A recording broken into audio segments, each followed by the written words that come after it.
ছোট চৌবাচ্চা বড় স্বপ্ন, বেকার যুবকদের জন্য বড় বার্তা। মাত্র ৪ থেকে ৫,০০০ টাকা আর বাড়ির একটা ছোট ঘর।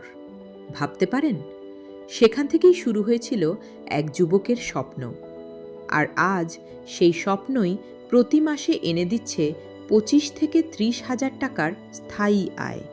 আজকের দিনে যেখানে হাজার হাজার যুবক চাকরির ফর্ম ফিল আপ করতে করতে ক্লান্ত, সেখানে বসিরহাটের এক যুবক দেখিয়ে দিল ছোট্ট ঘর থেকেও শুরু হতে পারে বড় সাফল্যের গল্প।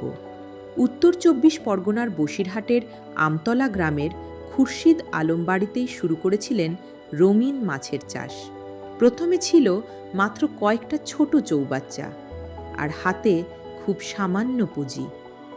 তখন হয়তো অনেকে হাসাহাসিও করেছিল, রঙিন মাছ বেচে আবার কেউ টাকা রোজগার করে নাকি।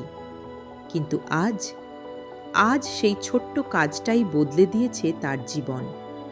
এখন তার বাড়িতেই রয়েছে ৮ থেকে ১০টা ব্রিডিং চেম্বার। বিভিন্ন রঙিন মাছের চাষ হচ্ছে, ব্রিডিং হচ্ছে, আর সবচেয়ে বড় কথা, বাইরে থেকে আর চারা কিনতে হচ্ছে না। খরচ কমছে, লাভ বাড়ছে, আর নিজের কাজের ওপর নিজেরই অধিকার থাকছে।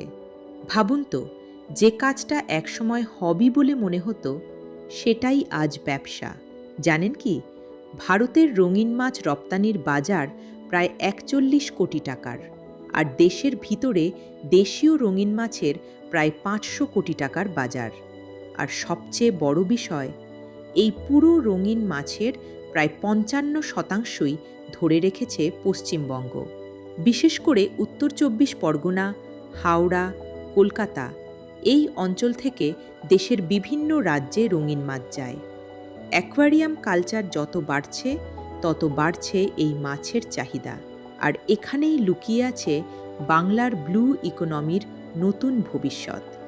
কারণ ব্লু ইকোনমি মানে শুধু বড় বড় রপ্তানি ব্যবসা না, এই ছোট ছোট মাছের ব্যবসাও তারই অংশ।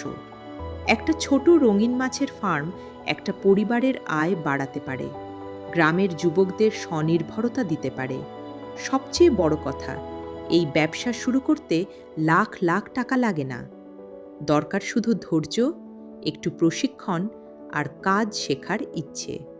সোশ্যাল মিডিয়ার যুগে বাড়ি থেকেই মাছ বিক্রি হচ্ছে, অনলাইন অর্ডার যাচ্ছে, মানে সুযোগ এখন হাতের কাছেই।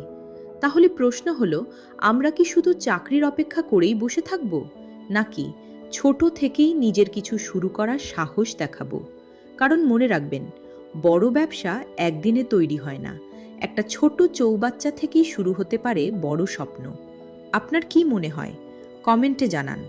আর এমনই বাস্তব, অনুপ্রেরণার আর মাটির কাছাকাছি খবর পেতে ফলো করুন ফিশারি নিউজ বাংলা।